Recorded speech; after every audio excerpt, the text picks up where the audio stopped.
it chapter by chapter, one bite at a time.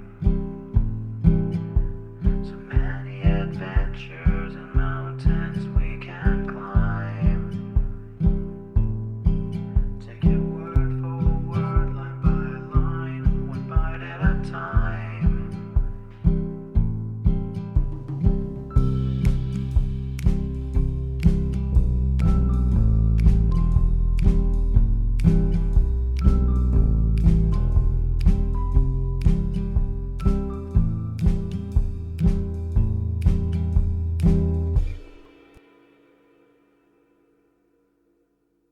Welcome to Bite at a Time Books, where we read you your favorite classics one bite at a time.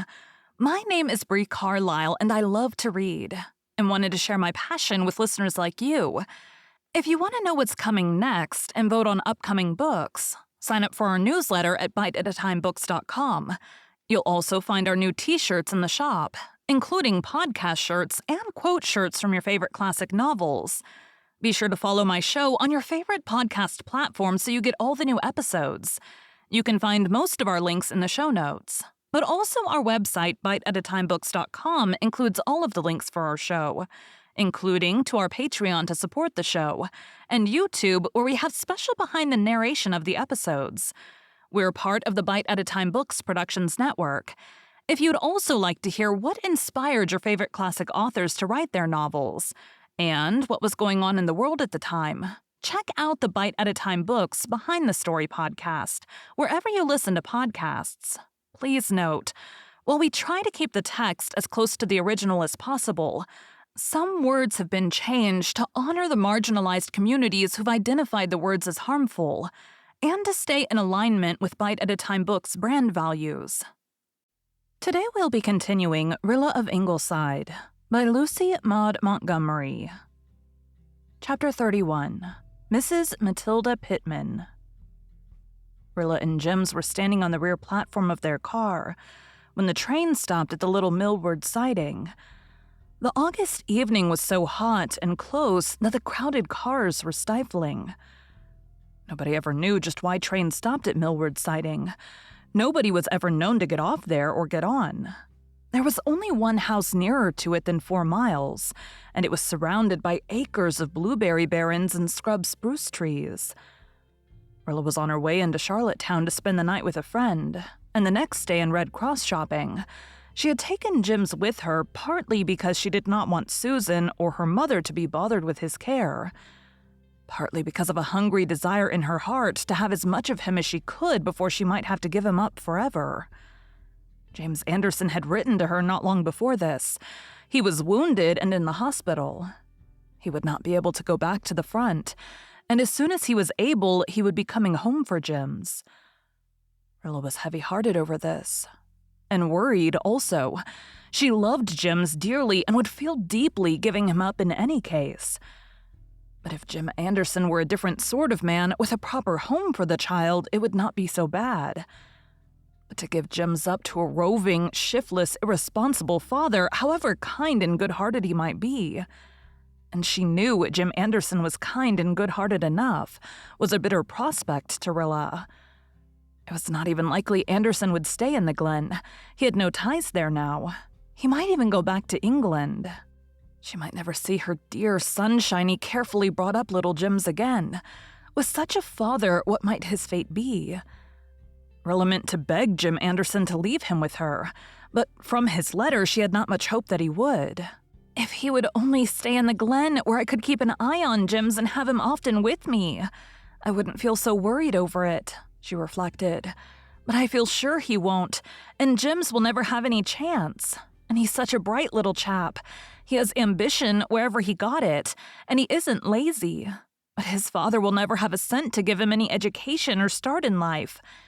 Jims, my little war baby, whatever is going to become of you? Jims was not in the least concerned over what was to become of him. He was gleefully watching the antics of a striped chipmunk that was frisking over the roof of the little siding. As the train pulled out, Jims leaned eagerly forward for a last look at Chippy, pulling his hand from Rilla's. Rilla was so engrossed in wondering what was to become of Jims in the future that she forgot to take notice of what was happening to him in the present. What did happen was that Jims lost his balance, shot headlong down the steps, hurtled across the little siding platform, and landed in a clump of bracken fern on the other side. Rilla shrieked and lost her head. She sprang down the steps and jumped off the train. Fortunately, the train was still going at a comparatively slow speed. Fortunately, also, Rilla retained enough sense to jump the way it was going. Nevertheless, she fell and sprawled helplessly down the embankment, landing in a ditch full of rank growth and goldenrod and fireweed. Nobody had seen what had happened, and the train whisked briskly away round a curve in the barrens. Rilla picked herself up. Dizzy but unhurt, scrambled out of the ditch and flew wildly across the platform, expecting to find Jims dead or broken in pieces. But Jims, except for a few bruises and a big fright, was quite uninjured. He was so badly scared that he didn't even cry. But Rilla, when she found that he was safe and sound, burst into tears and sobbed wildly. "Nasty old Twain," remarked Jims in disgust. "And nasty old God," he added with a scowl at the heavens.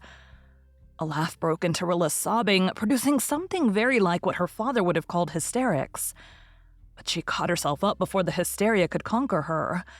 "Rilla Blythe, I'm ashamed of you. Pull yourself together immediately. Jims, you shouldn't have said anything like that." "God threw me off the Twain," declared Jims defiantly. "Somebody threw me. You didn't throw me, so it was God." "No, it wasn't. You fell because you let go of my hand and bent too far forward. I told you not to do that, so that was your own fault." Jims looked to see if she meant it, then glanced up at the sky again. "Excuse me then, God," he remarked airily. Rilla scanned the sky also. She did not like its appearance. A heavy thundercloud was appearing in the northwest. What in the world was to be done? There was no other train that night, since the 9 o'clock special ran only on Saturdays. Would it be possible for them to reach Hannah Brewster's house 2 miles away before the storm broke? Rilla thought she could do it alone easily enough, but with Jims it was another matter. Were his little legs good for it? "We've got to try," said Rilla desperately. "We might stay in the siding until the thunderstorm is over. But it may keep on raining all night, and anyway it will be pitch dark. If we can get to Hannah's, she will keep us all night." Hannah Brewster. When she had been Hannah Crawford, had lived in the Glen and had gone to school with Rilla. They had been good friends then. Though Hannah had been 3 years the older, she had married very young and had gone to live in Millward. What with hard work and babies and a ne'er-do-well husband, her life had not been an easy one, and Hannah seldom revisited her old home. Rilla had visited her once soon after her marriage, but had not seen her or even heard of her for years. She knew, however, that she and Jims would find welcome and harborage in any house where rosy-faced, open-hearted, generous Hannah lived. For the first mile they got on very well, but the second one was harder. The road, seldom used, was rough and deep-rutted. Jims grew so tired that Rilla had to carry him for the last quarter. She reached the Brewster house almost exhausted and dropped Jims on the walk with a sigh of thankfulness. The sky was black with clouds. The first heavy drops were beginning to fall, and the rumble of thunder was growing very loud. Then she made an unpleasant discovery. The blinds were all down and the doors locked. Evidently the Brewsters were not at home. Rilla ran to the little barn. It too was locked. No other refuge presented itself. The bare, whitewashed little house had not even a veranda or porch. It was almost dark now, and her plight seemed desperate. "I'm going to get in if I have to break a window," said Rilla resolutely. "Hannah would want me to do that. She'd never get over it if she heard I came to her house for refuge in a thunderstorm and couldn't get in." Luckily, she did not have to go to the length of actual housebreaking. The kitchen window went up quite easily. Rilla lifted Jims in and scrambled through herself, just as the storm broke in good earnest. "Oh, see all the little pieces of thunder?" cried Jims in delight, as the hail danced in after them. Rilla shut the window and with some difficulty found and lighted a lamp. They were in a very snug little kitchen. Opening off it on one side was a trim, nicely furnished parlor, and on the other a pantry which proved to be well stocked. "I'm going to make myself at home," said Rilla. "I know that is just what Hannah would want me to do. I'll get a little snack for Jims and me, and then if the rain continues and nobody comes home, I'll just go upstairs to the spare room and go to bed. There's nothing like acting sensibly in an emergency. If I'd not been a goose when I saw Jims fall off the train, I'd have rushed back into the car and got someone to stop it. Then I wouldn't have been in this scrape. Since I am in it, I'll make the best of it. This house," she added, looking around, "is fixed up much nicer than when I was here before. Of course, Hannah and Ted were just beginning housekeeping then, but somehow I've had the idea that Ted hasn't been very prosperous. He must have done better than I've been led to believe when they can afford furniture like this. I'm awfully glad for Hannah's sake." A thunderstorm passed, but the rain continued to fall heavily. At 11 o'clock, Rilla decided that nobody was coming home. Jims had fallen asleep on the sofa. She carried him up to the spare room and put him to bed. Then she undressed, put on a nightgown she found in the washstand drawer, and scrambled sleepily in between very nice lavender-scented sheets. She was so tired after her adventures and exertions that not even the oddity of her situation could keep her awake. She was sound asleep in a few minutes. Rilla slept until 8 o'clock the next morning and then wakened with startling suddenness. Someone was saying in a harsh, gruff voice, "Here, you two, wake up. I want to know what this means." Rilla did wake up, promptly and effectually. She had never in all her life wakened up so thoroughly before. Standing in the room were 3 people, one of them a man, who were absolute strangers to her. The man was a big fellow with a bushy black beard and an angry scowl. Beside him was a woman, a tall, thin, angular person with violently red hair and an indescribable hat. She looked even crosser and more amazed than the man, if that were possible. In the background was another woman, a tiny old lady who must have been at least 80. She was, in spite of her tininess, a very striking-looking personage. She was dressed in unrelieved black, had snow-white hair, a dead white face, and snapping, vivid coal-black eyes. She looked as amazed as the other 2, but Rilla realized that she didn't look cross. Rilla also was realizing that something was wrong, fearfully wrong. Then the man said more gruffly than ever, "Come now, who are you and what business have you here?" Rilla raised herself on one elbow, looking and feeling hopelessly bewildered and foolish. She heard the old black and white lady in the background chuckle to herself. She must be real, Rilla thought. I can't be dreaming her. Aloud she gasped, "Isn't this Theodore Brewster's place?" "No," said the big woman, speaking for the first time. "This place belongs to us.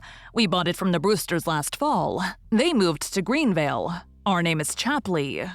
Poor Rilla fell back on her pillow, quite overcome. "I beg your pardon," she said. I thought the Brewsters lived here. Mrs. Brewster is a friend of mine. I'm Rilla Blythe, Dr. Blythe's daughter from Glen St. Mary.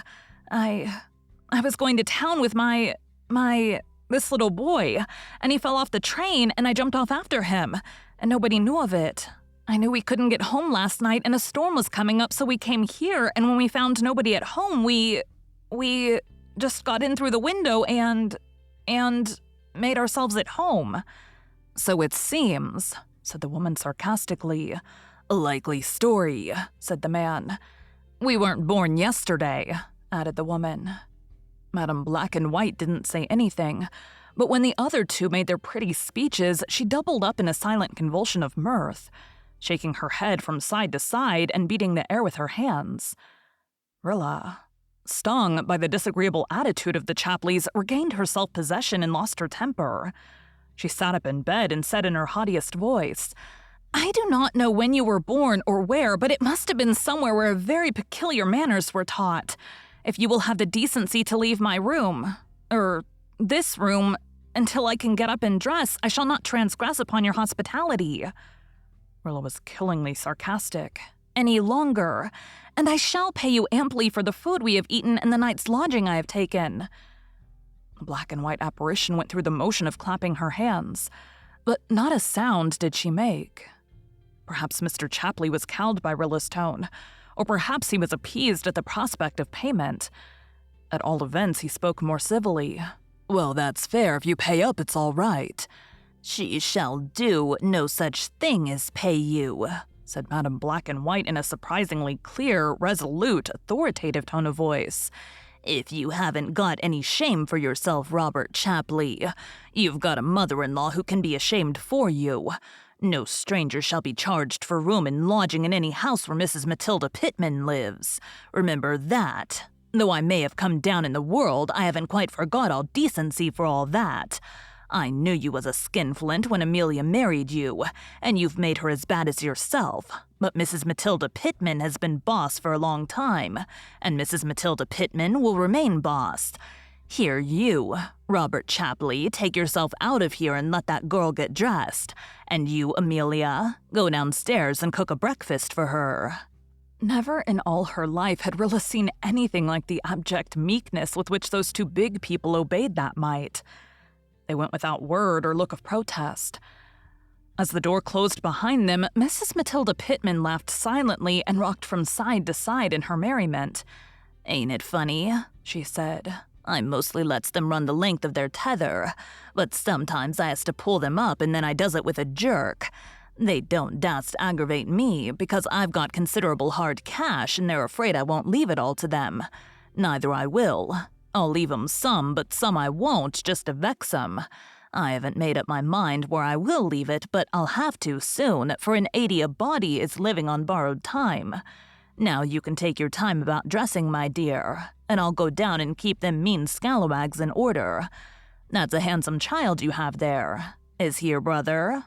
"No, he's a little war baby I've been taking care of, because his mother died and his father was overseas," answered Rilla in a subdued tone.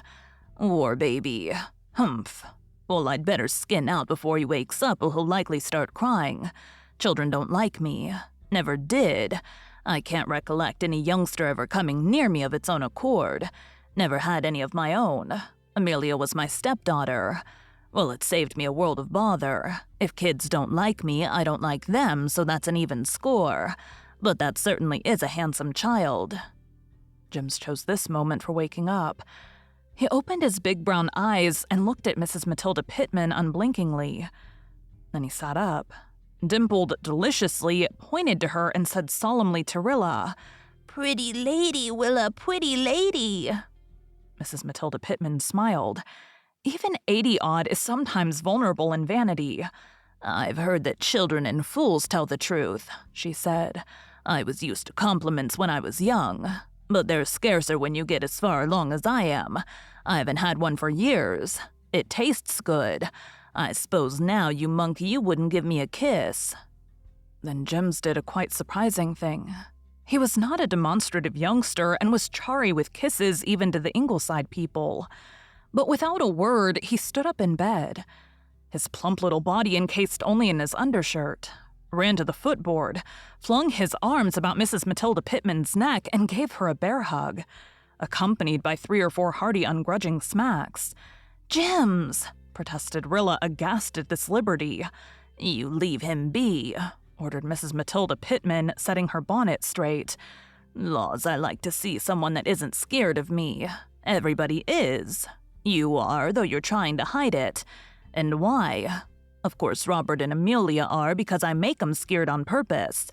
But folks always are, no matter how civil I be to them. Are you going to keep this child?" "I'm afraid not. His father's coming home before long." "Is he any good? The father, I mean?" "Well, he's kind and nice, but he's poor, and I'm afraid he always will be," faltered Rilla. "I see. Shiftless. Can't make or keep. Well, I'll see. I have an idea. It's a good idea, and besides, it will make Robert and Amelia squirm. That's its main merit in my eyes. Though I like that child, mind you, because he ain't scared of me. He's worth some bother. Now you get dressed, as I said before, and come down when you're good and ready." Rilla was stiff and sore after her tumble and walk of the night before, but she was not long in dressing herself in Jims. When she went down to the kitchen, she found a smoking hot breakfast on the table. Mr. Chapley was nowhere in sight, and Mrs. Chapley was cutting bread with a sulky air. Mrs. Matilda Pittman was sitting in an armchair knitting a gray army sock. She still wore her bonnet and her triumphant expression. "Set right in, dears, and make a good breakfast," she said. "I'm not hungry," said Rilla almost pleadingly. "I don't think I can eat anything, and it is time I was starting for the station. The morning train will soon be along. Please excuse me and let us go. I'll take a piece of bread and butter for Jim's." Mrs. Matilda Pittman shook a knitting needle playfully at Rilla. "Sit down and take your breakfast," she said. "Mrs. Matilda Pittman commands you. Everybody obeys Mrs. Matilda Pittman. Even Robert and Amelia. You must obey too." Rilla did obey her. She sat down, and such was the influence of Mrs. Matilda Pittman's mesmeric eye, she ate a tolerable breakfast. The obedient Amelia never spoke. Mrs. Matilda Pittman did not speak either, but she knitted furiously and chuckled. When Rilla had finished, Mrs. Matilda Pittman rolled up her sock. "Now you can go if you want to," she said, "but you don't have to go. You can stay here as long as you want to, and I'll make Amelia cook your meals for you." The independent Miss Blythe, whom a certain clique of junior Red Cross girls accused of being domineering and bossy, was thoroughly cowed. "Thank you," she said meekly, "but we must really go." "Well, then," said Mrs. Matilda Pittman, throwing open the door, "your conveyance is ready for you. I told Robert he must hitch up and drive you to the station. I enjoy making Robert do things. It's almost the only sport I have left. I'm over 80 and most things have lost their flavor except bossing Robert." Robert sat before the door on the front seat of a trim, double-seated, rubber-tired buggy. He must have heard every word his mother-in-law said, but he gave no sign. "I do wish," said Rilla, plucking up what little spirit she had left, "that you would let me... Then she quailed again before Mrs. Matilda Pittman's eye. "Recompense you for... Mrs. Matilda Pittman said before, and meant it, that she doesn't take pay for entertaining strangers, nor let other people where she lives do it, much as their natural meanness would like to do it. You go along to town and don't forget to call the next time you come this way. Don't be scared. Not that you are scared of much, I reckon, considering the way you sassed Robert back this morning. I like your spunk. Most girls nowadays are such timid, scary creatures. When I was a girl, I wasn't afraid of nothing nor nobody. Mind you take good care of that boy. He ain't any common child. And make Robert drive round all the puddles in the road. I won't have that new buggy splashed." As they drove away, Jims threw kisses at Mrs. Matilda Pittman as long as he could see her. And Mrs. Matilda Pittman waved her sock back at him. Robert spoke no word, either good or bad, all the way to the station, but he remembered the puddles. When Rilla got out at the siding, she thanked him courteously. The only response she got was a grunt as Robert turned his horse and started for home. "Well," Rilla drew a long breath, "I must try to get back into Rilla Blythe again. I've been somebody else these past few hours. I don't know just who. Some creation of that extraordinary old person's. I believe she hypnotized me. What an adventure this will be to write the boys." And then she sighed. Bitter remembrance came that there were only Jerry, Ken, Carl, and Shirley to write it to now. Jim, who would have appreciated Mrs. Matilda Pittman keenly. Where was Jim? Thank you for joining Bite at a Time Books today, while we read a bite of one of your favorite classics. Again, my name is Bree Carlile, and I hope you come back tomorrow for the next bite of Rilla of Ingleside. Don't forget to sign up for our newsletter at biteatatimebooks.com and check out the shop. You can check out the show notes or our website, biteatatimebooks.com, for the rest of the links for our show. We'd love to hear from you on social media as well.